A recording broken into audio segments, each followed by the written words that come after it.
நாளிலே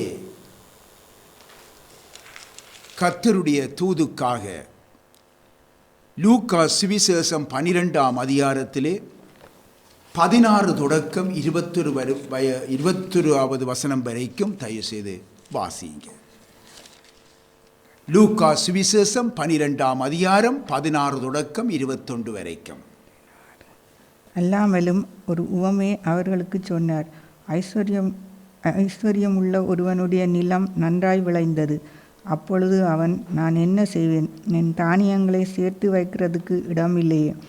நான் ஒன்று செய்வேன், என் களஞ்சியங்களை இடித்து பெரிதாக கட்டி எனக்கு விளைந்த தானியத்தையும் என் பொருள்களையும் அங்கே சேர்த்து வைத்து, பின்பு ஆத்துமாவே, உனக்காக அநேக வருஷங்களுக்கு அநேகம் பொருள்கள் சேர்த்து வைக்கப்பட்டிருக்கிறது. நீ இளைப்பாரி புசித்து குடித்து பூரிப்பாயிரு என்று என் ஆத்துமாவுடைய சொல்லுவேன் என்று தனக்குள்ளே சிந்தித்து சொல்லி கொண்டான். தேவனோ அவனை நோக்கி, மதிகேடனே, உன் ஆத்துமா உன்னிடத்திலிருந்து இந்த ராத்திரியிலே எடுத்து கொள்ளப்படும். அப்பொழுது நீ சேகரித்தவைகள் யாருடையதாகும் என்றார். தேவனிடத்தில் ஐஸ்வர்யவானாயிராமல் தனக்காகவே பொக்கிஷங்களை சேர்த்து வைக்கிறவன் இப்படியே இருக்கிறான் என்றார். கர்த்தருக்கு மகிமை உண்டாவதாக. தேவனிடத்திலே ஐஸ்வர்யவானாய் இராமல் தனக்காகவே பொக்கிஷங்களை சேர்த்து வைக்கிறவன் இப்படியே இருக்கிறான் என்றார். எப்படி என்றால், இங்கே நாங்கள் பார்க்கிறோம், மதிகேடன் என்று சொல்லி ஆண்டவர் சொல்லுகின்றார்.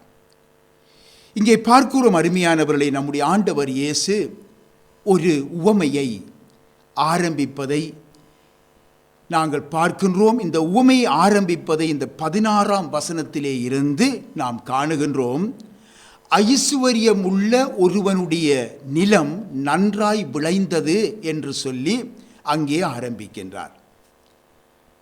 ஐஸ்வர்யம் உள்ள ஒருவனுடைய நிலம் நன்றாய் விளைந்தது. அருமையானவர்களே, இந்த ஐசுவரியவானை குறித்து அவன் பொருள் தேடுவதிலும் தன்னுடைய ஆஸ்தியை பெருக்கிக் கொள்ளுவதிலும் அவன் கருத்தாயிருந்தான் என்றும், தேவனை தன்னுடைய ஜீவியத்திலே ஒரு பக்கமாக அவன் வைத்துவிட்டு தன் காரியத்திலே கருத்தாயிருந்தான் என்றும் நாங்கள் இந்த உவமையிலே இருந்து நாங்கள் பார்க்கிறோம். அருமையானவர்களே, அவன் ஐசுவரியவான். அதேவேளை அவன் தேவனை தன் ஜீவியத்திலே அவன் ஒரு பக்கத்திலே ஒதுக்கி வைத்துவிட்டான் என்றாலும், அருமையானவர்களே, இங்கே ஆண்டவர் சொல்லுகிற இந்த உவமையிலே பார்க்கிறோம், அவனுடைய நிலம் நன்றாக விளைந்தது என்று ஆண்டவர் இயேசு சொல்லுகின்றார். அவனுடைய வயல் நிலம் என்றுமில்லாதவாறு பெரும் விளைச்சலை கொடுத்திருக்கிறதை ஆண்டவர் இயேசு அங்கே சுட்டி காட்டுகின்றார். தேவனை நினைத்து பார்க்க நேரமில்லாத இவன் ஒரு ஐஸ்வர்யவானாய் இருக்கிறான் என்பதையும் நாம் எண்ணி பார்க்க வேண்டும். அத்தோடு ஐஸ்வர்யத்தோடு ஐஸ்வர்யம் கூடும்படி என்றுமில்லாத விளைச்சல் அவனுக்கு கிடைத்திருக்கிறது. இப்படி ஒரு சம்பவத்தை நீங்கள் காண்பீர்களாயின் உங்களுடைய இருதயமும் உங்களுடைய வார்த்தையும் கூட எப்படி அறிக்கையிடும் என்று சொல்லி நீங்கள் ஒரு விசை நீங்கள் நினைத்து பாருங்கள். அருமையானவர்களே, எவ்விதமாக நீங்கள் எண்ணுவீர்கள்? சிந்தித்து பாருங்கள். ஓ, கர்த்தர் அவனை ஆசீர்வதிக்கிறார், அவன் கர்த்தருக்கு பிரியமாய் நடக்கிறபடியினால் தான் அவன் இவ்விதமான ஒரு ஆசீர்வாதத்தை அவன் பெற்றிருக்கிறான் என்று சொல்லி இப்படித்தானே கூறுவீர்கள்? ஆம், மனித இயல்பு. இவ்விதமாக இன்றைக்கு எத்தனையோ மக்கள் அவ்விதமாகத்தான் கூறிக்கொள்ளுகிறார்கள். மட்டுமல்ல, இவ்விதமாக கூறிக்கொள்ளுகிறவர்கள் தங்களுடைய ஆவிக்குரிய ஜீவியத்திலே சோர்ந்து ஓடுவதும் உண்டு. எப்படி தெரியுமா?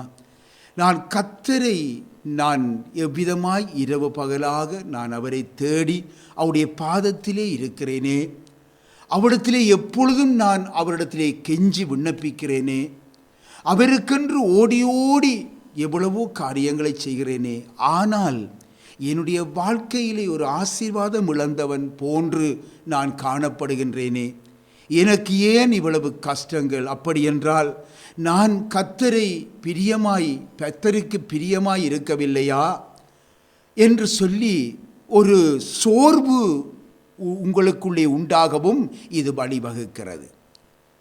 ஆனால் கர்த்தருடைய பிள்ளைகளாகிய நாம் சத்தியத்தை சரியான முறையிலே நாம் அறிய வேண்டும். கர்த்தருடைய பிள்ளைகளாகிய நாங்கள் எப்பொழுதும் சத்தியத்தை நாம் அறிந்து ஆவிக்குரிய முறையிலே நாம் சிந்தித்து பார்ப்போமாயில் நமக்கு மிகவும் ஒரு தெளிவு பெற்றவர்களாக, எந்த வேளையிலும் எந்த சூழ்நிலையிலும் கர்த்தரை ஸ்தோத்திரிக்கிறவர்களாக, எந்த சூழ்நிலையிலும் எந்த கஷ்டமான நிலையிலும் அவரை ஸ்தோத்திரிக்கிறவர்களாக நாங்கள் காணப்படுவோம். அருமையானவர்களே, இப்படிப்பட்டவர்கள் கூட பாருங்கள், தாங்கள் நடக்கும் பாதை சரிதான் என்று அவர்கள் திருப்திப்பட்டு கொள்ளுவார்கள்.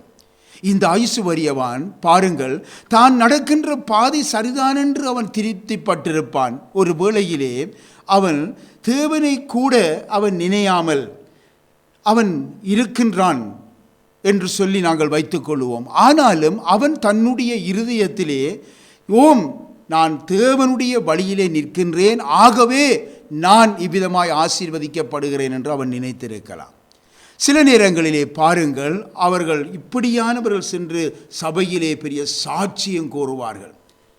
இவ்விதமாக என்னுடைய நிலம் விளைந்திருந்தது, நான் எவ்வளவாய் கர்த்தரால் ஆசீர்வதிக்கப்படுகிறேன் பாருங்கள், எனக்கு எந்த ஐஸ்வர்யத்திலேயும் எனக்கு குறைவில்லை என்று சொல்லியெல்லாம் சாட்சி சொல்லுவதை நாங்கள் சர்வசாதாரணமாக இவ்விதமான சாட்சிகளை நாங்கள் காணக்கூடியதாய் இருக்கிறது. இந்த சாட்சியிலே போதாதற்கு என்ன செய்வார்கள்? மிகைப்படுத்துவார்கள். இந்த சாட்சியை கேட்கிறவர்கள், இவர் ஐஸ்வர்யவான் அல்லவா, இவன் சபையில் என்று ஒரு சாட்சி ஒன்றை அழைத்திருக்கிறோம். இவ்விதமான ஐஸ்வர்யவான்களை சில நேரங்களிலே சாட்சி கூற சபைகள் அழைப்பார்கள், போட்டி போட்டு அழைப்பார்கள். இது ஏன் என்பதை நீங்கள் விளங்கிக் கொள்ளுவீர்கள். பின் ஆகவே இவர்கள் அங்கே சாட்சியை சொன்ன உடனே அந்த சாட்சியை மிகைப்படுத்துவார்கள். எப்படி மிகைப்படுத்துவார்கள்? ஈசாக்கு அந்த தேசத்திலே விதை விதைத்தான், கர்த்தர் அவனை ஆசீர்வதித்தார், அந்த வருஷத்திலே அவன் 100 மடங்கு பலனை பெற்றான்.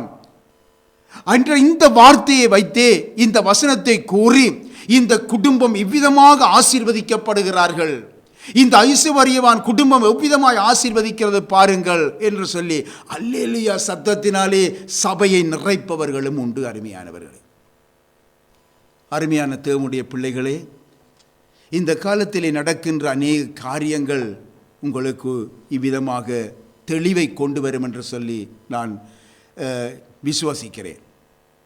அருமையான தேவனுடைய பிள்ளைகளே, இன்றைக்கு எத்தனையோ இவ்விதமான ஒரு உண்மையிலேயே சில ஐசுவரியவான்கள், அவர்கள் உலக ரீதியிலே மிகுந்த ஐஸ்வர்யம் படைத்திருந்தாலும் கர்த்தருடைய சுவிசேஷத்தை கேட்டு பல அவருடைய வாழ்க்கையிலே கர்த்தர் இடைப்பட்ட அதிசயமான காரியங்களை கண்டு அவர்கள் மனம் திரும்பி கர்த்தரண்டை வந்திருக்கிறார்கள். அவர் உண்மையாகவே அவர்கள் கர்த்தரை அறியாதவர்களாய் இருந்தாலும் கர்த்தரை விசுவசித்து கர்த்தரை ஏற்றுக்கொண்டு இருந்த பொழுது, இன்றைக்கு அப்படிப்பட்டவர்களை இன்றைக்கு சில ஊழியர்கள் ஓடி சென்று போட்டி போட்டு, நீங்கள் எங்களுடைய சபைக்கு வாருங்கள், எங்களுடைய சபையிலே வந்து சாட்சி கூற வேண்டும், கர்த்தர் உங்களுக்கு பெரிய காரியங்களை செய்திருக்கிறார் என்று சொல்லி கூட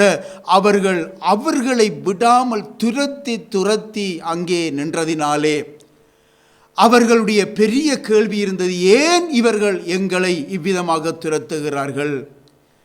அப்படியாயின் ஏன் எங்களை வைத்து ஒரு வியாபாரம் செய்கிறார்களா என்ற ஒரு கேள்வி அவருடைய உள்ளத்திலே எழுந்தது. அதை கேட்டும் விட்டார்கள். அருமையானவர்களே, அதை கேட்டும் விட்டார்கள்.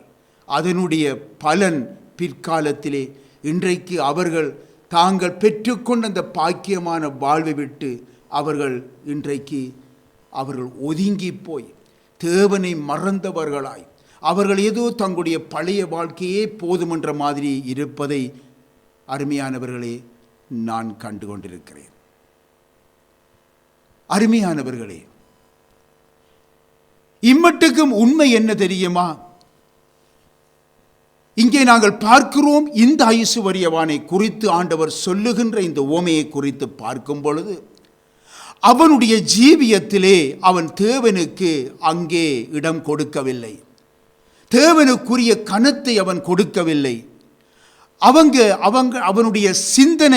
அவனுடைய சிந்தனைகள் எல்லாம் பாருங்கள், நீங்கள் இந்த உவமையிலே வாசித்த பொழுது தேவனை குறித்ததாய் இருக்கவே இல்லை. ஆனாலும் பாருங்கள், ஆண்டவர் சொல்லுகிற இந்த உவமையிலே இருந்து அப்படிப்பட்டவர்கள் மேலும் தேவன் தம்முடைய கிருபையை பொழிந்து கொண்டிருக்கிறார் என்ற அந்த சத்தியத்தை நாங்கள் அறிந்து கொள்ளுகிறோம். ஆகவே நாம் சோர்ந்து விடக்கூடாது. ஏனென்றால் நமக்கும் தேவன் பெரிய கிருபையை தந்திருக்கின்றார், ஏதோ ஒரு வகையிலே கிருபையை தந்திருக்கின்றார். மத்தேயு சுவிசேஷத்திலே நாங்கள் 5ஆம் அதிகாரத்திலே நாங்கள் எடுத்து பார்ப்போமாயின் 45வது வசனத்திலே நீங்கள் அங்கே வாசித்து பாருங்கள். இயேசு சொல்லுகின்றார்,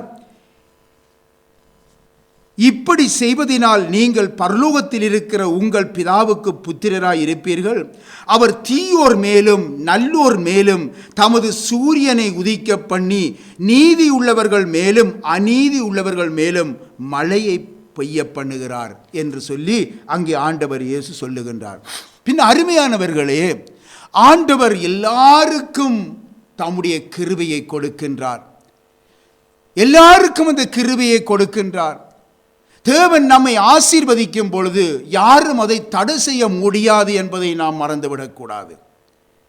உங்களையும் என்னையும் கர்த்தர் ஆசீர்வதிக்கும் பொழுது எந்த ஒரு மனுஷனும் தடை செய்ய முடியாது. கர்த்தர் நம்மேல் தம்முடைய கிருபையை அளவில்லாமல் பொழிந்தருளும் பொழுது அதை ஒரு பொழுதுமே யாரும் தடை செய்ய முடியாது. நாம் அதில் மகிழ்ந்திருந்து அவைகளை குறித்து எங்கும் சாட்சி கூறி தேவனை மகிமைப்படுத்துவது அவசியம். அது இல்லை என்று சொல்லவில்லை, அவசியம். நாம் தேவனை மகிமைப்படுத்த வேண்டும், அவருக்கென்று சாட்சி கூற வேண்டும், அவருடைய நாமத்தை மகிமைப்படுத்துவதை மற்றவர்கள் எல்லாரும் சேர்ந்து எங்களோடு சேர்ந்து மகிமைப்படுத்த வேண்டும், நிச்சயம். ஆனால் அந்த நல்ல கர்த்தருக்கு நாம் என்ன செய்கிறோம்? இதைத்தான் நாம் முதல் சிந்தித்து பார்க்க வேண்டும். நாம் அந்த கர்த்தரை நாங்கள் நேசிக்கிறோமா? அன்று ஒரு நாள் தன்னுடைய முக்கியமான ஒரு ஊழியனை நோக்கி ஆண்டவர் கேட்ட, உயிர்த்தெழுந்த கிறிஸ்து கேட்ட கேள்வி, நீ என்னை நேசிக்கிறாயா? இவர்கள் எல்லாரையும் விட நீ என்னை நேசிக்கிறாயா? இதைத்தான் கேட்டார். ஆகவே இன்றைக்கு அருமையானவர்களை, நம்மை சூழ இருக்கிறவர்களை விட நீ என்னை நேசிக்கிறாயா என்ற கர்த்தருடைய வார்த்தைக்கு நாங்கள் பதில் சொல்லுகிறவர்களாய் இருக்க வேண்டும். இன்றைக்கு நம்மை சூழ பலர் இருக்கலாம், பலர் ஆசீர்வதிக்கப்பட்டவர்களைப் போல இருக்கலாம். ஆனால் கர்த்தர் உங்களை பார்த்து கேட்கிறார் தனிப்பட்ட முறையிலே, நீ மகனே நீ என்னை நேசிக்கிறாயா? மகளே நீ என்னை நேசிக்கிறாயா? இதற்கு நாம் பதிலளிக்கிறவர்களாய் இருக்க வேண்டும். அருமையானவர்களே, நாம் என்ன செய்கிறோம் என்பது அல்ல, நாம் எப்படி செய்கிறோம் என்பதுதான் முக்கியமானதாக இருக்கிறது. அருமையானவர்களே, இங்கே நாங்கள் ஓசியாவிலே நாங்கள் 2வது அதிகாரத்தை நாங்கள் தயசு எடுத்துக்கொள்வோம். ஓசியா 2ஆம் அதிகாரத்திலே 1050வது பக்கத்தை தயசு எடுத்துக்கொள்ளுங்கள். பழைய ஏற்பாட்டிலே 8வது வசனத்தை தயசு வாசியுங்க. தனக்கு நான் தானியத்தையும் திராட்சை ரசத்தையும் எண்ணெயும் கொடுத்தவர் என்றும் தனக்கு நான் வெள்ளியையும் பொன்னையும் பெருக பண்ணினவர் என்றும் அவள் அறியாமற் போனாள். அவைகளை அவர்கள் பாகாலுடையதாக்கினார்கள். பார்த்தீர்களா அருமையானவர்களே? ஆம், தானியம், திராட்சை ரசம், எண்ணெய் அனைத்தையும் கொடுப்பவர் கர்த்தர். அருமையானவர்களே, தானியம் அதாவது நமக்கு தேவையான உணவு, பஞ்சமற்ற ஜீவியம், இதை கட்டளையிடுகிறவர் நம்முடைய தேவன். திராட்சை ரசம் என்று சொல்லும் பொழுது சுகத்தை, பலத்தை, தென்பை, உற்சாகத்தை, மகிழ்ச்சியை தருகிறவர் நம்முடைய தேவன். எண்ணெய் என்று சொல்லப்படும் பொழுது ஆவியானவரின் அபிஷேகம், அவருடைய சமாதானம், உன்னதத்தின் பெலன், ஆவிக்குரிய சந்தோஷம், ஆவிக்குரிய ஐஸ்வர்யம், இவைகளை தருகிறவர் நம்முடைய தேவன். அருமையானவர்களே, நம்முடைய தேவன் ஐஸ்வர்யத்தின் தேவன். சகல ஐஸ்வர்யங்களாலும் எங்களை நிரப்புகிறவர். அருமையானவர்களே, வெள்ளியையும் பொன்னையும், அதாவது இந்த உலகத்திலே பணத்தையும் பொருளையும் நமக்கு அவர் கொடுக்க பெருக பண்ணுகிறவர், கொடுத்து அதை பெருக பண்ணுகிறவர் நம்முடைய தேவன். சகல வசதிகளுடன் ஜீவிக்க நமக்கு உதவி செய்கிறவர் நம்முடைய தேவன். அருமையானவர்களே, அப்போஸ்தலர் நடபடிகளிலே 14ஆம் அதிகாரத்தை நாங்கள் தயவு செய்து எடுத்துக்கொள்ளுவோமாயின், அப்போஸ்தலர் நடபடிகள் 14ஆம் அதிகாரம் 16ஐயும் 17ஐயும் தயவு செய்து வாசிங்க. 14ஆம் அதிகாரம் 16, 17. சென்ற காலங்களில் அவர் சகல ஜனங்களையும் தங்கள் தங்கள் வழிகளிலே நடக்க விட்டிருந்தும், அவர் நன்மை செய்து வந்து வானத்திலிருந்து மழைகளையும் செழிப்புள்ள காலங்களில் நமக்கு தந்து ஆகாரத்தினாலும் சந்தோஷத்தினாலும் நம்முடைய இருதயங்களை நிரப்பினார். ஆம் அருமையானவர்களே, கர்த்தர் எவ்வளவு நல்லவர்! இவை எல்லாவற்றையும் பாருங்கள், தேவனாய கர்த்தரே தருகிறார் என்பதை நாம் நினைத்து பார்க்க வேண்டும். அவைகளை நினைக்காமல் அவரை மறந்து விட்டு ஜீவிப்பது மிகவும் ஒரு வேதனையான ஒரு காரியம். அருமையானவர்களே, கடந்த நாட்களிலே, கடந்த காலங்களிலே கர்த்தர் இந்த இடத்திலே பெரிய காரியங்களை எல்லாம் நாங்கள் கண்டோம். அருமையானவர்களே, கர்த்தருடைய பெரிய காரியங்களை கண்டோம். அதை நாம் மறக்க முடியாது, மறக்கவும் முடியாது. குழந்தை பாக்கியம் இல்லையே என்று சொல்லி அவர்கள் கவலையோடு கண்ணீரோடு இந்த இடத்திலே வந்து நின்றிருக்கிறார்கள், ஜெபித்திருக்கிறார்கள். குழந்தை பாக்கியம் இல்லை என்று சொல்லி கதறினார்கள், வேதனைகள். ஆனால் அவருடைய ஜீவியத்திலே கர்த்தர் பெரிய காரியங்களை அற்புதமாய் செய்தார்.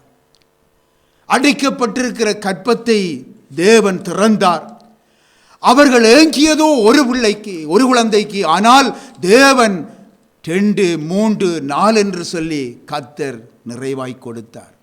முன்பெல்லாம் கர்த்தருடைய ஊழியத்தை உற்சாகத்தோடு வந்து அதற்கு முன்பாக செய்தவர்கள், சபை ஐக்கியத்தை விட்டுவிடாமல் சபையை குறித்தொரு மிகுந்த ஆசீர்வாதமாக சபைக்கு இருந்தவர்கள், பின்பு என்ன நடந்தது? அவர்கள் பிள்ளைகளின் கஷ்டம், நேரமில்லை, பிள்ளைகளால் பெருத்த கஷ்டப்படுகிறோம், ஓய்வில்லை என்று சொல்லி அவர்கள் மெதுவாக கர்த்தருடைய காரியங்களிலிருந்து விலகி கொண்டார்கள். பார்த்தீர்களா? கர்த்தர் ஆசீர்வதிக்கும் பொழுது நாம் இன்னும் கர்த்தரோடு நெருங்குகிறவர்களாய் காணப்பட வேண்டும். இதைத்தான் வேதம் நமக்கு கற்பிக்கிறது. அருமையானவர்களே, இப்படியாக அருமையானவர்களே நல்ல வேலைக்காக வந்து ஜெபித்தார்கள். நாம் இதிலே சிலர் அறிவோம். அதிசயமாய் அற்புதமாய் அந்த வேலைகள் அவர்களுக்கு கிடைத்தது. அந்த வேலை அவர்களுக்கு கிடைக்கக்கூடிய ஒரு சூழ்நிலை இல்லை. அதுதான் அற்புதம். அவர்களுக்கு கிடைக்கக்கூடிய ஒரு சூழ்நிலை இல்லை. ஆனால் மிகவும் மிகவும் ஒரு மேன்மையான, ஒரு சாதாரணமான ஒரு வேலை அல்ல, ஒரு நல்ல வேலை, ஒரு கௌரவமான வேலைகள் அவர்களுக்கு கிடைத்தது. வியாதியிலிருந்து எவ்வளவு பேர் விடுதலை பெற்றார்கள் என்பதை நீங்கள் அறிவீர்கள். அருமையானவர்களே, பிசாசினுடைய பிடியிலே இருந்து எத்தனை பேர் வேதனை பிடியிலே அகப்பட்டு வேதனை அனுபவித்தார்கள்.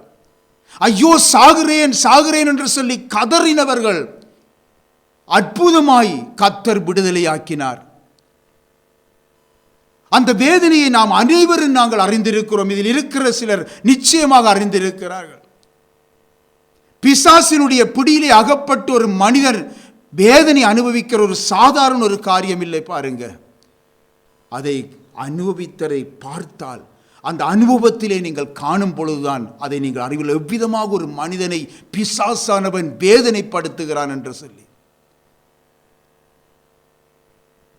ஆம், கர்த்தர் அற்புதமாய் அந்த விடுதலையை கொடுத்தார்.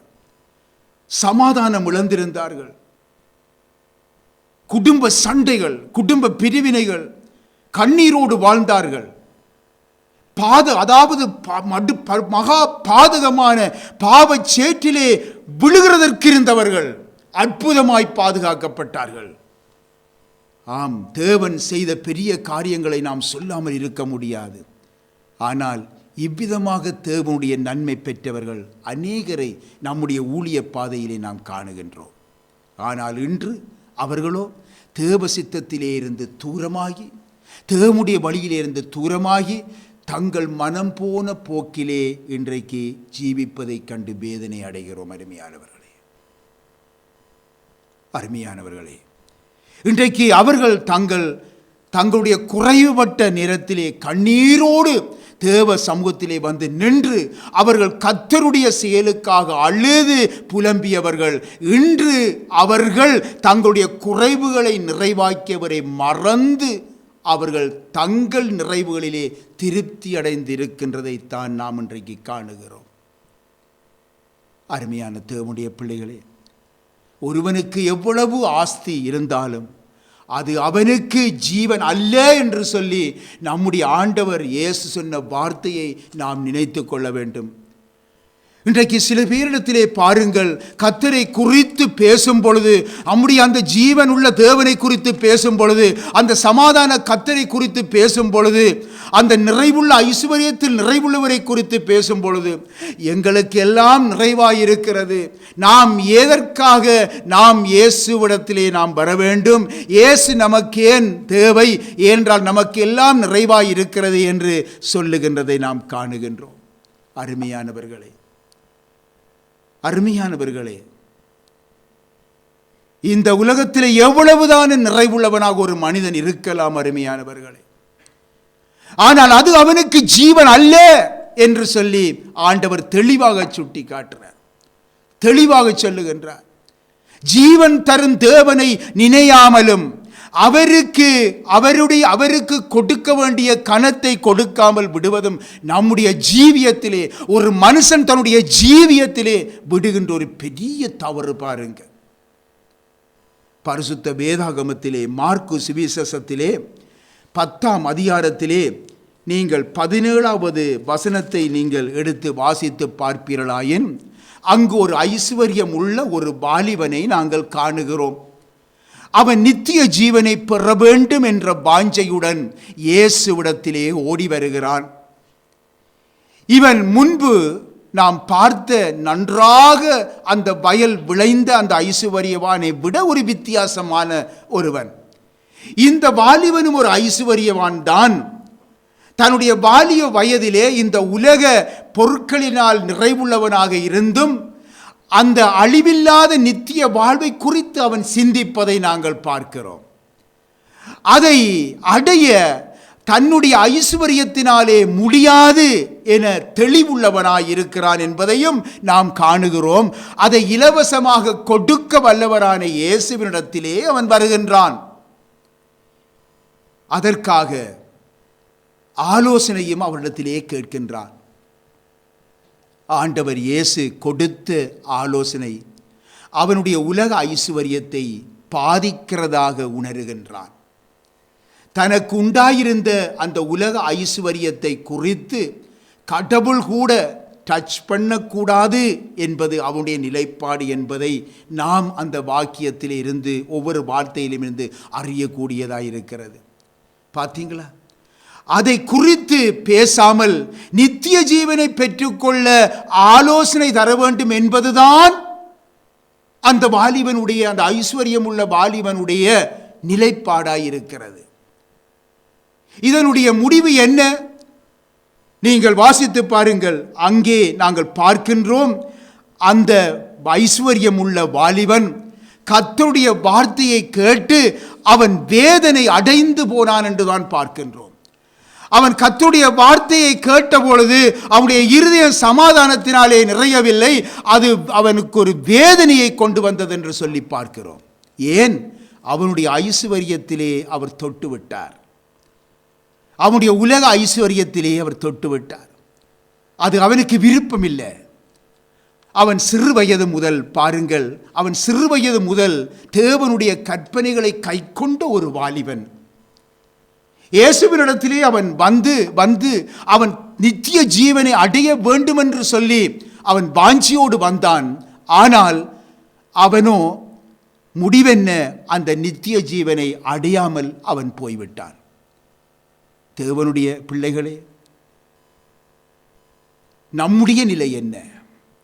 நாம் ஒவ்வொருவரும் சிந்தித்து பார்க்க வேண்டும். ஒருவனுக்கு எவ்வளவு திரளான ஆஸ்தி இருந்தாலும் அது அவனுக்கு ஜீவன் அல்ல.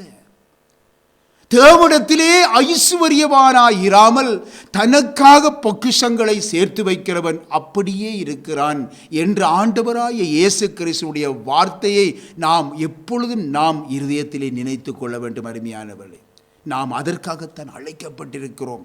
தேவனிடத்திலே ஐசுவரியவான்களாய் நாம் காணப்படும்படிக்கே நாம் அழைக்கப்பட்டிருக்கின்றோம். மீண்டுமாக பாருங்கள், இன்றைய தூதிலே வேத பகுதி அந்த 17ஆம் வசனத்தை நாங்கள் வாசிப்போம். இன்றைய தூதிலே 17வது வசனத்தை வாசிங்கள்.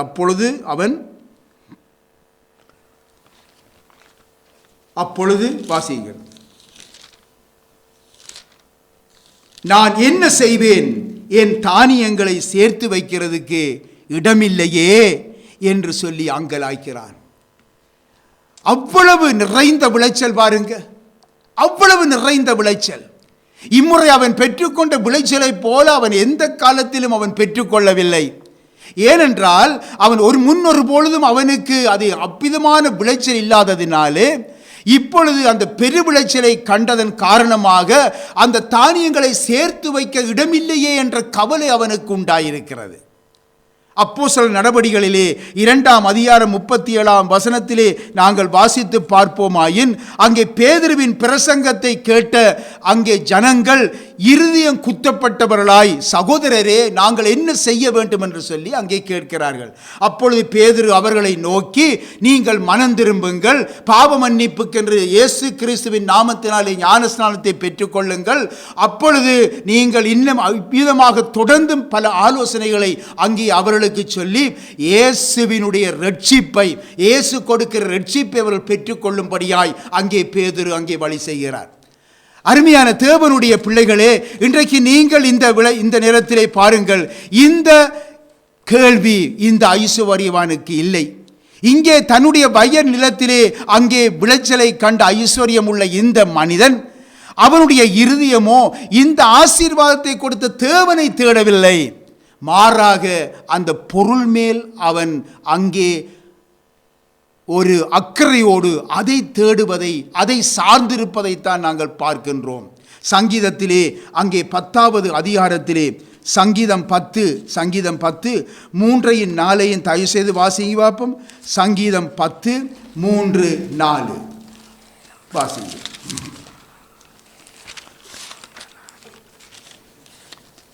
துன்மார்க்கன் தன் உள்ளம் இச்சித்ததை பெற்றதினால் பெருமை பாராட்டி பொருளை அபகரித்து தன்னைத்தான் போற்றி கர்த்தரை அசட்டை பண்ணுகிறான். துன்மார்க்கன் தன் கர்வத்தினால் தேவனை தேடான், அவன் நினைவுகள் எல்லாம் தேவன் இல்லை என்பதை பாருங்கள். இவன் மனுஷனுடைய பார்வையிலே ஒரு மதிப்புள்ளவனாக, ஐசுவரியவான் ஒரு மதிப்புள்ளவனாக, ஞானமுள்ளவனாக, கனத்துக்குரியவனாக காணப்பட்டிருப்பான். ஏனென்றால் அவன் ஒரு ஐசுவரியவான். அதே நேரத்திலே எல்லா மற்றவர்களுடைய வயல்களை விட இவனுக்கு நன்றாக விளைஞ்சிருந்தது. ஆகவே அவன் மிகவும் மற்றவர்கள் மத்தியிலே ஒரு கனத்தை பெற்றிருப்பான். ஆனால் அவன் எவ்வளவோ விதமாக, அதாவது சொல்லப்போனால் ஒரு பலவிதமான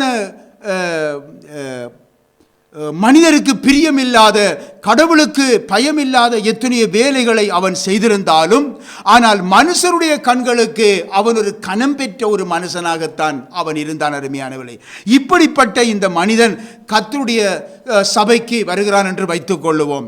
அங்கே சபைக்கு சமூகம் அளிக்கும் பொழுது அருமையானவர்களே, இந்த காலத்திலே நான் என்னுடைய கண்களினாலே நான் கண்ட காரியங்களை, நான் அண்மையிலே கண்ட காரியங்களை கூட நான் உங்கள் மத்தியிலே நான் பகிர்ந்து கொள்ள விரும்புகிறேன்.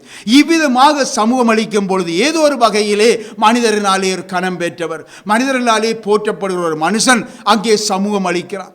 அங்கே அங்கே சமூகம் அளிக்கும் பொழுது அங்கே பாருங்கள், ஏனைய விசுவாச பிள்ளைகள் மத்தியிலே அங்கே இவர்தான் மேன்மைப்படுத்தப்படுகின்றார். அவருக்கு ஒரு பிரத்யேகமான சீட், அவருக்கு பிரத்யேகமான வரவேற்பு. ஆனால் ஆராதனை நடைபெற்றுக் கொண்டிருக்கிறது. இதுதான் அங்கே முக்கியமான காரியம். தேவனை துதித்துக் கொண்டு தேவனை தொழுது கொண்டிருக்கிறார்கள். இந்த நேரத்திலே அவருக்கு ஒரு முக்கியமான ஒரு வரவேற்பு. தேவனை தொழுது கொண்டிருக்கிறார்கள், கர்த்தருடைய அபிஷேகம் இறங்குகிறது என்று கதறிக்கொண்டிருக்கிறார்கள். கர்த்தருடைய அபிஷேகம் அங்கே ஒவ்வொருவரையும் ஆட்கொள்கிறது என்று சொல்லுகிறார்கள். ஆனால் இங்கே இப்படிப்பட்ட ஒரு மனுஷனை அவர்கள் போட்டோ எடுப்பதும் அவர்களோடு தனிப்பட்ட காரியங்களை பேசுவதுமாக ஒரு கூட்டம் அந்த சபைக்குள்ளே கூடிவிட்டது. பிரத்யேகமான வரவேற்பு.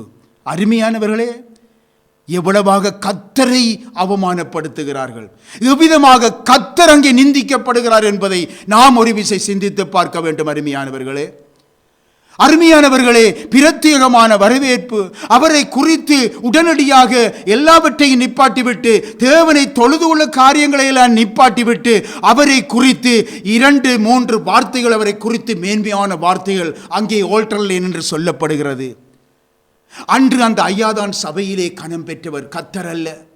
அந்த ஐயாதான் கர்த்தர் சபையிலே கனம் பெற்றவராயிருக்கிறார். ஆனால் தேவனுடைய பார்வையிலே அவன் ஒரு துன்மார்க்கன். தேவனுடைய பார்வையிலே துன்மார்க்கன், தேவனுடைய சித்தத்தை செய்யாத ஒரு மனிதன். சிலர் எண்ணலாம், இப்படிப்பட்ட மனுஷன் சபைக்கு வந்துவிட்டால் அவன் தேவனை தேடாதவன் என்றால் சபைக்கு வந்திருப்பானா என்று சொல்லி கூட சில பேர் சொல்லுகிறார்கள், கதைக்கிறார்கள். ஆம் அருமையானவர்களே, இங்கேதான் ஆவிக்குரிய பகுத்தறிவு வரம் அவசியம். ஆவிக்குரிய பகுத்தறிவு வரம் அவசியம். போலியையும் உண்மையையும் கண்டறியும் தேவன் தம்முடைய சபையிலே தமது மேலான நோக்கமாக எதை வைத்திருக்கிறார் என்பதை கண்டறிகின்ற அந்த ஆவிக்குரிய பகுத்தறிகின்ற வரம் அவசியமாயிருக்கிறது. இந்த வரம் இன்றைக்கு செயல்படாது போனதினால்தான் இன்றைக்கு சபைகளிலே போலிகள் நிறைந்து போயிருக்கின்றார்கள். போலிகளை காணுகின்றோம். எத்தனையோ தேவனுடைய பிள்ளைகளுக்கு, எத்தனையோ உண்மையான தேவனுடைய பிள்ளைகளுக்கு, எத்தனையோ விசுவாச பிள்ளைகளுக்கு அந்த போலிகள் தான் இன்றைக்கு எத்தனையோ பேர் இடரலாக காணப்படுகிறார்கள். அருமையான தேவனுடைய பிள்ளைகளே, அந்நிய பாசையிலே போலிகள், அபிஷேகத்திலே போலிகள், தீர்க்க தரிசனத்திலே போலிகள், சபைக்குள்ளே இவ்விதமாக போலிகள் நிறைந்து கொண்டிருக்கிறது. தேவனுடைய வார்த்தையை பிரசங்கிக்கும் பீடத்திலே நின்று இன்றைக்கு தங்களுடைய பணப்பலத்தையும் தங்களுடைய மேன்மைகளையும் எடுத்து சொல்லுகின்ற ஒரு பெரியோது ஒரு போலிகள் நிறைந்து இன்றைக்கு சபை நிறைந்த ஒரு இடமாக காணப்படுகிறது. அருமையானவர்களே, உண்மை சொல்லுவதெல்லாம் உண்மை. அருமையானவர்களே, இந்த நிலத்திலே அருமையானவர்களே, இதை என்னுடைய கண்களினால் கண்டு சூழ்நிலைகளிலே என்னுடைய அனுபவத்திலே கண்டவைகளை உங்களுக்கு நான் நேரடியாக அறிவிக்கிறேன். அருமையானவர்களே, இவ்விதமான இடங்களிலே உண்மையாகவே நான் அதிகமாக இருப்பது இல்லை பொதுவாக. ஆனால் இவையெல்லாம் அந்த இடத்திலே எதிர்பாராத விதமாக அந்த இடத்திலே சம்பவித்ததைத்தான் நான் காணக்கூடியதாக இருந்தது. எதிர்பாராத விதமாக சம்பவித்ததினால் நான் இவைகளை பார்க்கும்படியாக தேவன் ஒரு சந்தர்ப்பத்தை தந்தார். கட்டிடம் கட்ட டிக்கெட்டுகள் விற்பது. என்ன கட்டிடம்? தேவனுக்கு ஆலயம் கட்டுகிறார்களாம். தேவன் தரிசனம் தந்திருக்கிறாராம். அதற்கு டிக்கெட் வாங்க வேண்டும். ஒவ்வொரு விசுவாசிகளும் டிக்கெட் வாங்காமல் நீங்கள் இந்த இடத்தை விட்டு போவீர்கள் என்றால் உங்களுடைய ஆலயத்திலே நீங்கள் செல்லுகின்ற வெளி வாசல் அடைக்கப்பட்டுவிடும். எங்கே? பிரசங்க பீடத்தில் என்று சொல்லுகிறார்கள். நீங்கள் அதற்கு பணம் கொடுக்காமல், அந்த டிக்கெட் வாங்காமல் நீங்கள் போக முடியாது. கர்த்தர் அந்த வாசலை அடைத்து விடுவார். நான் சொல்லவில்லை, சொன்னதை சொல்லுகின்றேன். பங்காளர் திட்டங்கள், மில்லியன் கணக்கிலே கட்டிடங்கள் கட்ட வேண்டும் என்று திட்டம் போட்டு அநேக போலிகள் இன்றைக்கு சபைகளிலே நிறைந்திருக்கிறார்கள். மில்லியன் கணக்கு, சாதாரணமானதல்ல. மில்லியன் கணக்கிலே கட்டிடங்கள் கட்டி எழுப்ப வேண்டும். இதனால் எத்தனை உண்மையான தேவனுடைய பிள்ளைகள் சோர்ந்து போகிறார்கள். எத்தனை தேவனுடைய பிள்ளைகள், உண்மையான தேவனுடைய பிள்ளைகள் கண்ணீர் வடிக்கிறார்கள். ஏன் தெரியுமா? இந்த வஞ்சகத்திலே அகப்பட்டு அநேகர் அவர்களுக்கு பின்னாக சென்று விடுகிறார்கள். சபையிலே உண்மையாக இருந்த எத்தனையோ பிள்ளைகள் அவர்கள் வஞ்சகத்திலே அகப்பட்டு அவர்கள் பின்வாங்கி போகிறார்கள். 1 நாளாகமத்திலே 17வது அதிகாரத்தை தயசு எடுத்துக் கொள்ளுங்கள். 1 நாளாகமம் 17ஆம் அதிகாரம்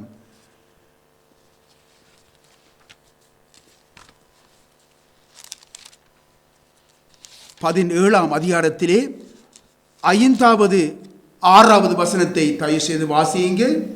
நான் இஸ்ரவேலை வரப்பண்ணின நாள் முதற்கொண்டு இந்நாள் வரைக்கும் நான் ஒரு ஆலயத்தில் வாசம் பண்ணாமல் ஒரு கூடாரத்திலிருந்து மறு கூடாரத்துக்கும் ஒரு வாசஸ்தலத்திலிருந்து மறு வாசஸ்தலத்துக்கும் போனேன்.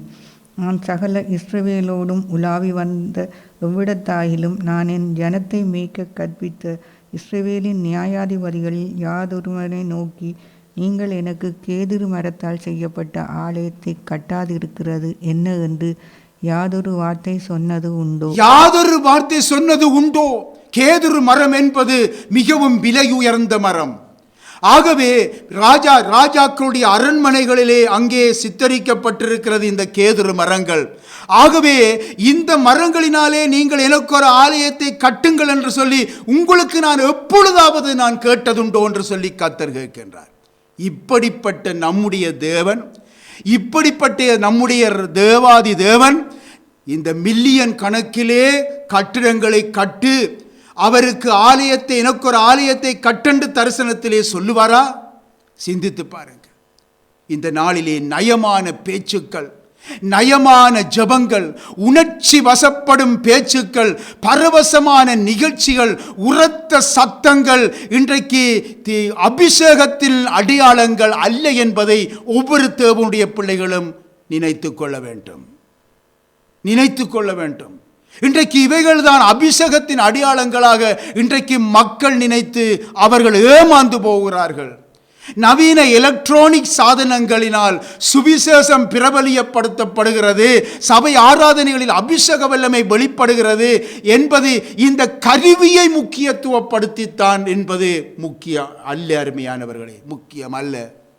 இந்த கருவியினாலோ, இந்த புதிய எலக்ட்ரானிக் சாதனத்தின் அந்த கருவியின் திறமையினாலோ அருமையானவர்களை அபிஷேகம் ஒரு காலமும் இறங்கப் போவதே இல்லை. தேவனுடைய வார்த்தையின் வல்லமைதான் கர்த்தருடைய அபிஷேகத்தை நம் மத்தியிலே இறக்குகிறது. அருமையானவர்களே, நீங்கள் அந்த வல்லமை உடையவர்களாகத்தான் நீங்கள் இருக்க வேண்டும். அருமையானவர்களே, நீங்கள் தேவனிடத்திலே ஐசுவரியவான்களாய் இருந்து தேவனுடைய நாமத்தை நீங்கள் ஒரு நோயாளியின் மேல் வைத்து நீங்கள் ஜெபிக்கும் பொழுது நீங்கள் அநேக வார்த்தைகளை அலப்ப வேண்டிய அவசியம் இல்லை. இயேசு கிறிஸ்துவின் நாமத்தினாலே மகனே மகளே நீ சுகம் பெற்றாய் என்று சொல்லி நீங்கள் அவர்களுடைய கவல் மேல் கை வைத்து, அந்த மனிதன் மேல் கை வைத்து 2 வார்த்தைகள் பேசினால் போதும், உங்களிலே இருக்கிற அபிஷேகம் அந்த மனிதனை குணமாக்கும். ஆமருமையானவர்களே, ஆமருமையான தேவனுடைய பிள்ளைகளே, பலத்தினாலும் அல்ல, பராக்கிரமத்தினாலும் அல்ல, என்னுடைய ஆவியினாலேயே ஆகும் என்று சொல்லி சேனைகளின் கர்த்தர் சொன்னாரே. அப்படி என்றால் அந்த வார்த்தை இப்பொழுது செயலிழந்து விட்டதா? சொல்லுங்க, சிந்தித்து பாருங்க. இந்த பலத்தினாலும் அல்ல, பராக்கிரமத்தினாலும் அல்ல, என்னுடைய ஆவியினாலே ஆகும் என்று சொன்ன சேனைகளின் கர்த்தருடைய வார்த்தையின் வல்லமையை நாம் நம்முடைய ஊழியத்திலே நாம் கண்டிருக்கிறோம். அதனால் துணிவாக உறுதியோடு உங்கள் மத்தியிலே நாம் எப்பொழுதும் பேசுவதுண்டு. ஆனால் போலிகள் மத்தியிலே இந்த சேனைகளின் கர்த்தருடைய வார்த்தை அங்கே கிரியை செய்வதை காண முடியாது. அவர்களுடைய நவீன கருவிகள், எலக்ட்ரானிக் சாதனங்கள், அவர்களுடைய சத்தங்கள், அவருடைய பரவசமான பேச்சுக்கள், அவருடைய பரவசமான நிகழ்ச்சிகள் ஒரு வேளையிலே அங்கே செயல்பட்டு கொண்டிருக்கும். ஆனால் சேனைகளின் கர்த்தருடைய இந்த வார்த்தை அங்கே நிச்சயமாக செயல்படாது. அருமையான தேவனுடைய பிள்ளைகளே, ஒரு தடவை ஒரு ஊழியக்காரன் வருகிறார் என்று பிரபலியப்படுத்தினார்கள். அந்த பிரபலியப்படுத்தும் பொழுது அவர்கள் பிரபலியப்படுத்தினார்கள், அவர் மிகவும் உலகமெங்கும் கர்த்தரால் பாவிக்கப்படும் வல்லமை நிறைந்த ஊழியக்காரன். பெரிய போஸ்டர்கள் அடித்து, நோட்டீஸில் அடித்து விட்டார்கள். அவருக்கு இன்னும் கூடுதலாக சில காரியங்களை வெளிப்படுத்தினார். 1000 பேரை அவர் மரித்து 1000 பேரை அவர் உயிர்ப்பித்திருக்கிறார். இதெல்லாம் அந்த நோட்டீஸிலே போடப்பட்டிருந்தது. ஆகவே இப்படியான இடங்களுக்கு நான் ஒரு நாளுமே கால் வைப்பதில்லை. ஏனென்றால் கர்த்தரை அங்கே முன்னிலைப்படுத்தவில்லை. ஆனாலும் அழைப்பு நமக்கும் வந்திருந்தது தான். ஆனாலும் சரி, நாம் ஒருக்கா போவோம் என்று சொல்லி நம்முடைய சபையில் இருக்கிற பிள்ளைகளும் கூட வந்தார்கள். இந்த இடத்திலே இன்னும் சிலர் இல்லை, அவர்களும் கூட வந்தார்கள், நேரடியாக வந்தார்கள். அங்கே நடந்த சம்பவத்தை பார்க்கும் பொழுது ஏன் வந்தோம் என்று இருந்தாலும் கர்த்தர் அந்த இடத்திலே அநேக காரியங்களை வெளிப்படுத்தினார்.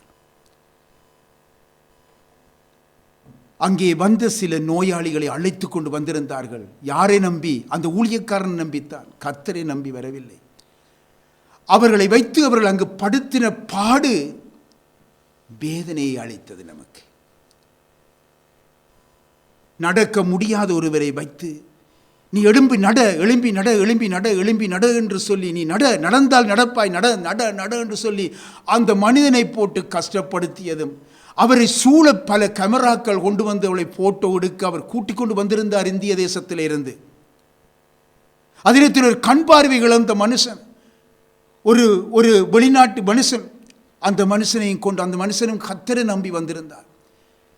உனக்கு இப்பொழுது பார்வை தெரியும், பார்வை ஜெபிச்சிருக்கிறார், உனக்கு பார்வை தெரியும், இப்பொழுது பார், உனக்கு எண்ணத்தை காணுகிறாய் என்று சொல்லி அவன் ஒன்றும் காண இல்லையே என்று சொல்லி அந்த இடத்துல சொல்லுகிறான். வேதனை பார்க்கும் பொழுது அப்பொழுது அந்த மனுஷன் இடத்திலே சொல்லிவிட்டார், எனக்கு இந்த வெளிச்சம் தான் இப்பொழுது தெரியுது என்று சொல்லி உடனடியாக கர்த்தர் சுகம் கொடுத்து விட்டார், கர்த்தர் அங்கே கண்ணை திறந்து விட்டார் என்று சொல்லி இவர்கள் சத்தம் போடும் பொழுது அந்த சொல்லுகிறார், எனக்கு வலிமையாக இந்த வெளிச்சம் தெரிகிறது தான், ஆனால் என்னுடைய கண் பார்வை எனக்கு தெரியவில்லை, அந்த வெளிச்சம் எனக்கு ஒரு வழியில் பார்க்கும் பொழுது அந்த கண்ணுக்கு தெரிகிறதா என்றால் சொல்லுகிறார். அப்பொழுது உண்மையிலேயே அருமையானவர்களே, நான் ஜெபித்து கொண்டிருந்த நான், ஆண்டவரே, அந்த மனிதன் பாவம் உம்முடைய நாமத்தை நோக்கி அந்த ஏழை வந்திருக்கிறான். இன்றைக்கு ஆண்டவரே, உம்முடைய நாமம் இந்த இடத்திலே மகிமைப்படாது, அந்த இடத்தில் ஒரு அற்புதம் நடக்குமாயின் மகிமைப்படாது. ஆண்டவரே அப்பா, இந்த நேரத்தில் உம்முடைய அற்புதம் இந்த இடத்துல வேண்டாம், ஏனென்றால் நடந்தாலும் உம்முடைய நாமம் மகிமைப்படாது. அப்படியான சூழ்நிலை அங்கே இருந்தது. அவ்விதமாக கூட நான் ஜெபிக்க வேண்டிய ஒரு நிலை வந்தது மனதுக்குள்ள. அருமையானவர்களே, அருமையானவர்களே, போலிகள் நிறைந்து போயிருக்கிறது. ஒரு வார்த்தையினால் இயேசு ராஜாவுடைய நாமம், அந்த நாமம் வானத்திலும் பூமியிலும் சகல அதிகாரங்களுடைய நாமம், அந்த நாமத்தை உச்சரிக்கும் பொழுது அருமையானவர்களே, ஒரு மனிதன் விடுதலை ஆகிறார். அருமையானவர்களே, எவ்வளவு ஒரு வேதனையான போலிகளின் சம்பவங்கள் இன்றைக்கு சபையை இன்றைக்கு நாசப்படுத்தி, இன்றைக்கு மற்றவர்கள் மத்தியிலே ஆண்டவருடைய நாமம் தூசிக்கப்படும்படியாய் நடைபெறுகிறது. சரி, இப்பொழுதாக நீங்கள் மீண்டுமாக பாருங்கள், அந்த 18வது 19வது வசனத்தை தயவு செய்து வாசியுங்கள். இன்றைக்கு தேவதூதின் 18வது 19வது வசனம். நான் ஒன்று செய்வேன், வாசியுங்கள். நான் ஒன்று செய்வேன், என் களஞ்சியங்களை இடித்து பெரிதாக கட்டி எனக்கு விளைந்த தானியத்தையும் என் பொருளையும் அங்கே சேர்த்து வைத்து, பின்பு ஆத்துமாவே, உனக்காக அநேக வருஷங்களுக்கு அநேகம் பொருள்கள் சேர்த்து வைக்கப்பட்டிருக்கிறது, நீ இளைப்பாறி புசித்து குடித்து பூரிப்பாயிரு என்று என் ஆத்துமாவுடைய சொல்லுவேன் என்று தனக்குள்ளே சிந்தித்து அங்கே சொல்லிக் கொண்டான். அருமையானவர்களே, நான் ஒன்று செய்வேன், என் களஞ்சியங்களை இடித்து பெரிதாக்க வேண்டும், எனக்கு விளைந்த தானியங்களையும் என் பொருட்களையும் அங்கே சேர்த்து வைப்பேன், பின்பு என் ஆத்மாவை, உனக்காக அநேக வருஷங்களுக்கு அநேகம் பொருட்கள் சேர்த்து வைக்கப்பட்டிருக்கிறது, நீ இளைப்பாறி புசித்து குடித்து பூரிப்பாயிரு என்று என் ஆத்மாவுடைய சொல்லுவேன் என்று தனக்குள்ளே அவன் சிந்தித்து கொண்டிருந்தான் என்று சொல்லி அங்கே சொல்லப்பட்டிருக்கிறதை நாங்கள் பார்க்கிறோம். ஆண்டவர் சொல்கிற உவமையிலே சொல்லுகின்றார். தாவீதை பாருங்கள், மானானது நீரோடே வாஞ்சித்து கதறுவது போல, தேவனே என்னுடைய ஆத்துமா உம்மை நோக்கி வாஞ்சித்து கதறுகிறது என்று சொல்லி அந்த ஆத்துமா தேவனை வாஞ்சித்து கதறுவதை அங்கே சொல்லுவதை பார்க்கிறோம். தாவீது சொல்லுகின்றார். என் ஆத்துமாவே கர்த்தரை ஸ்தோத்திரி, என் ஆத்துமாவே நீ ஏன் கலங்குகிறாய், நீ ஏன் தியங்குகிறாய், உனக்குள்ளே ஏன் தியங்குகிறாய், தேவனை நோக்கி காத்திரு என்று தன்னுடைய ஆத்துமாவுக்கு சொல்லுகிறார் அந்த ஆலோசனையை தாவீது. ஆனால் இந்த மனுஷனோ அந்த ஆத்மாவுக்கு என்ன சொல்லுகின்றார்? எனக்கு விளைந்த தானியத்தையும் பொருட்களையும் எத்தனையோ அநேக வருஷங்களுக்கு அநேக பொருட்கள் உனக்காக சேர்த்து வைக்கப்பட்டிருக்கிறது, நீ இளைப்பாறி புசித்து குடித்து பூரிப்பாயிரு என்று சொல்லி தன்னுடைய ஆத்மாவுக்கு சொல்லுவேன் என்று சொல்லி இவன் எண்ணுறான் எல்லாம். இங்கே பாருங்கள், தேவனுடைய மனுஷன் ஆத்மாவை எவ்விதமாக கர்த்தருடைய பக்கம் அங்கே திருப்புகிறார் பார்த்தீங்களா? தன்னுடைய ஆத்மா கர்த்தருடைய பக்கம் அங்கே திருப்புகிறார். ஆத்மாவே நீ ஏன் கலங்குகிறாய், எனக்குள்ளே ஏன் தியங்குகிறாய், தேவனை நோக்கி காத்திரு. உனக்குள்ளே ஏன் தியங்குகிறாய், தேவனை நோக்கி காத்திரு. மானானது நீரோடைய வாஞ்சித்து கதறுவது போல தேவனே என் ஆத்மா உம்மை நோக்கி வாஞ்சித்து கதறுகிறது. பார்த்தீங்களா? ஆனால் இந்த ஐசுவரியவான் தன் ஆத்மாவுக்கு பொருளாசையை ஊட்டுகின்றான். அந்த ஆத்மாவை நஷ்டப்படுத்துகின்றான். தேவனை தேடாமல் அந்த பொருள் ஆசையினாலும் உலக சந்தோஷத்தினாலும் அவன் மகிழ்ந்திருக்கும்படி அந்த ஆத்மாவை வழி நடத்துகிறான். அருமையானவளே, ஆண்டவர் இயேசு சொன்னார் அல்லவா, மனிதன் உலகம் முழுவதையும் ஆதாயமாக்கி கொண்டாலும் அவன் தன்னுடைய ஆத்மாவை நஷ்டப்படுத்தினால் அவனுக்கு அதனால் என்ன லாபம் என்று சொல்லி, அதனால் என்ன பிரயோஜனம் என்று சொல்லி அங்கே ஆண்டவர் சொல்லுவதை நாங்கள் பார்க்கிறோம் அல்லவா? அருமையானவர்களே, ஒருவனும் சிந்தித்து பாருங்க. இந்த உலகம் முழுவதையும் மனிதன் ஆதாயமாக்கினால் தன்னுடைய ஆத்மாவை நஷ்டப்படுத்தினாள். பார்த்தீங்களா? இப்பொழுது இவனுடைய சிந்தனை அறிந்த தேவன் பாருங்க, இவனோடு இப்பொழுது பேசுகின்றார். வசனம் 20 வாசியுங்க. தேவனோ அவனை நோக்கி, மதிகேடனே, உன் ஆத்துமா உன்னிடத்திலிருந்து இந்த ராத்திரியிலே எடுத்துக்கொள்ளப்படும், அப்பொழுது நீ சேகரித்தவைகள் யாருடையதாகும் என்றார். மதிகேடனே, உன் ஆத்துமா உன்னிடத்தில் இருந்து இந்த இரவிலே எடுத்துக்கொள்ளப்படும், அப்பொழுது நீ சேகரித்தவைகள் யாருடையதாகும் என்று அங்கே கேள்வியை முன்வைக்கிறார். பாருங்கள், மதிகேடனே என்று அழைத்த தேவன், உன் ஆத்துமா உன்னிடத்திலே இருந்து இந்த ராத்திரியில் எடுத்துக்கொள்ளப்படும். பின் ஆகவே இவனுக்கு அங்கே நாள் குறிக்கப்பட்டு விட்டது. இந்த ராத்திரியிலே அது எடுக்கப்படும், திட்டமும் தெளிவுமாக ஆண்டவர் சொல்லி போட்டார். இப்பொழுது நீ சேகரித்தவைகள் யாருடைய இருக்கும்? பார்த்தீர்களா? பணம் வைத்திருப்பதை குறித்து தேவன் குற்றம் சொல்லவில்லை. ஆனால் அதன் மேல் அவன் வைக்கின்ற நம்பிக்கை தேவனை மறக்க செய்து விடுவதையே அங்கே கர்த்தர் எச்சரிக்கிறார். நன்றாக விளங்கிக் கொள்ள வேண்டும். உங்களுடைய ஜீவியம், உங்களுடைய பணம், உங்களுடைய பொருள் அனைத்தும் கர்த்தருடைய ராஜ்யத்துக்கு சொந்தமானது. கர்த்தருடைய ராஜ்யத்துக்கு ஆசீர்வாதமாக இருக்க வேண்டும். உங்களுக்கு வருகின்ற புகழ் கர்த்தருடைய ராஜ்யத்துக்கு மகிமையாக இருக்க வேண்டும். உங்களை தேடி வருகின்ற செல்வாக்கு கர்த்தருடைய ராஜ்யத்துக்கு மகிமையாக இருக்க வேண்டும். அனைத்தும் தேவனுடைய பிள்ளைகள், தேவனால் தெரிந்து கொள்ளப்பட்ட பிள்ளைகளுடைய அனைத்துமே முழுவதுமே தேவனுக்கு மகிமையாய் காணப்பட வேண்டும். அதற்காகத்தான் தேவன் நம்மை சகல ஆசீர்வாதங்களால் நிறைத்திருக்கிறார் என்பதை நாம் மறக்கக்கூடாது. தேவனிடத்திலே ஐசுவரியவானாக இருப்பதை போன்ற மேன்மை, அருமையானவர்களே, வேறு எதுவுமே இல்லை, வேறு எதுவுமே இல்லை. இதைத்தான் அங்கே வசனம் 27 ஆண்டவர் சுட்டி காட்டுகிறார். வாசிங்க 27 இருக்க தயவு செய்து. காட்டு புஷ்பங்கள் எப்படி வளர்கிறது என்று கவனித்து பாருங்கள். அவைகள் உழைக்கிறதும் இல்லை, நூற்கிறதும் இல்லை. என்றாலும் சாலமோன் முதலாய் தன் சர்வ மகிமையிலும் அவைகளில் ஒன்றை போலாகிலும் உடுத்தி இருந்ததில்லை என்று உங்களுக்கு சொல்லுகிறேன் என்று சொல்லுகிறார். பாருங்கள், இங்கே ஆண்டவர் சொல்லுகின்ற இந்த வார்த்தை பழைய ஏற்பாட்டிலே அனைவரையும் விட இன்றைக்கு செல்வந்தனாக விளங்கியவர் சலமோன். இந்த சலமோன் அப்படிப்பட்ட ஒரு சலமோனுக்கு முன்பாக ஒன்றுமே அங்கே இல்லை. தேவனுடைய ஐசுவரியத்துக்கு முன்பாக அந்த சலமோனுடைய ஐசுவரியம் அங்கே ஒன்றுமே இல்லை. இதை சுட்டி காட்டுகின்றார் ஆண்டவர்.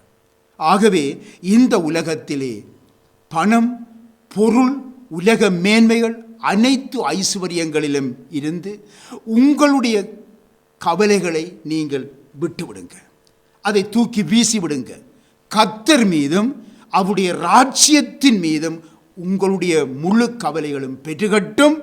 அப்பொழுது நீங்கள் அதிலே ஐஸ்வர்யவான்களாகி கர்த்தருக்கு மகிமையாக, உங்களுக்கு முன்பாக எந்த ஒரு ஐஸ்வர்யவானும் உங்களுக்கு மேலாக எழும்ப முடியாது.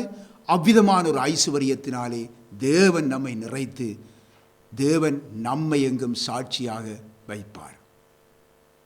ஆகவே இன்றைய நாளிலும் கர்த்தருடைய வார்த்தைகள் உங்களுடைய இருதயங்களிலே வந்து விழுந்திருக்கிறது. அந்த வார்த்தை உங்களுக்கு 100 மடங்கு பலனை தந்து நிச்சயமாக உங்களுடைய ஆவிக்குரிய ஜீவியமானது ஒரு ஜெயங்கொண்ட ஒரு ஆவிக்குரிய ஜீவியமாக காணப்படும் என்று இந்த நாளிலும் கர்த்தரின் நாமத்தினாலே நாம் விசுவசிக்கிறேன். ஆமேன்.